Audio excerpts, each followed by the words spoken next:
Good evening and welcome to Pakistan Today News from our New York studio. I'm Chris Taylor. Pakistan is actively pursuing diplomatic efforts to facilitate the second round of Iran-United States talks. According to sources, a high-level meeting chaired by Prime Minister Shehbaz Sharif reviewed the regional situation following the extension of the Iran-US ceasefire. Senior federal ministers and top officials attended, agreeing to continue diplomatic engagement to support ongoing negotiations.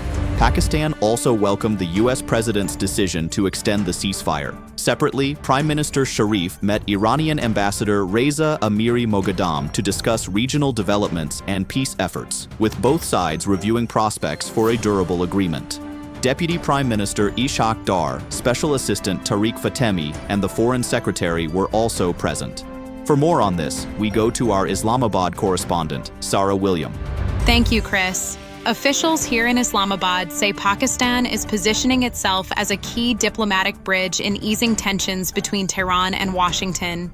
The recent high-level meeting underscores the government's focus on stability in the region, particularly given the economic and security implications. Sources indicate that Pakistan is maintaining close communication with both sides to encourage continued dialogue. The meeting with the Iranian ambassador also highlights Islamabad's intent to strengthen bilateral coordination during this sensitive period. Back to you. Thank you, Sarah.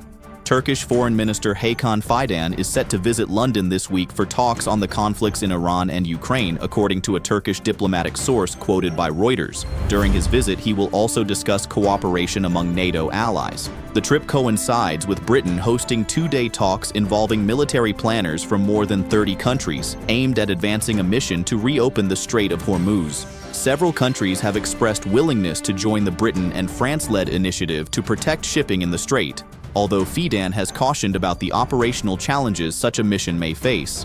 Meanwhile, the seizure of vessels by Iran's Islamic Revolutionary Guard Corps reflects Tehran's stated position on maritime control.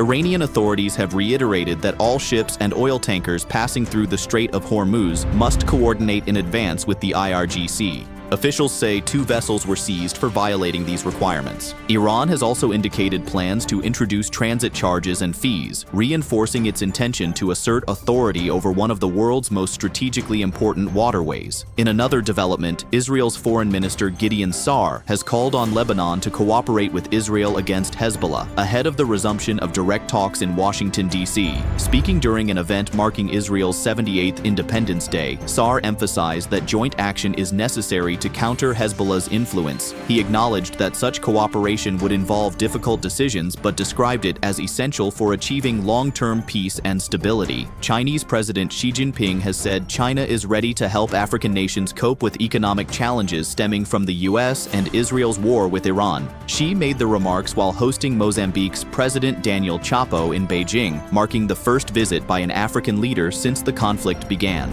He noted that African countries are particularly vulnerable to global disruptions, especially those linked to the Strait of Hormuz, and pledged stronger cooperation for peace and development. The meeting comes ahead of an expected visit by U.S. President Donald Trump and amid rising tensions involving Taiwan. China has also announced 0 tariffs on imports from 53 African countries, excluding Eswatini due to its ties with Taiwan. Turning to the economy, Pakistan's Finance Minister Muhammad Aurangzeb met with the European Union ambassador to discuss economic cooperation and investment opportunities. He stated that Pakistan's economy is moving toward macroeconomic stability and highlighted the country's return to international capital markets after 4 years as a significant milestone.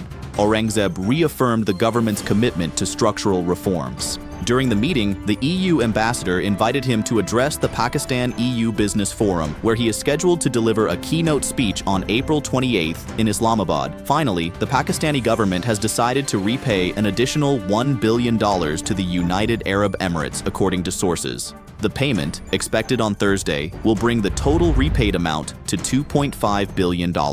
Officials noted that Pakistan had received $2 billion in deposits from the UAE in 2018, followed by another $1 billion in 2023. State Bank of Pakistan sources have assured that the latest repayment will not impact foreign exchange reserves, particularly following the recent receipt of $3 billion from Saudi Arabia. That's all for now. You're watching Pakistan Today News. I'm Chris Taylor.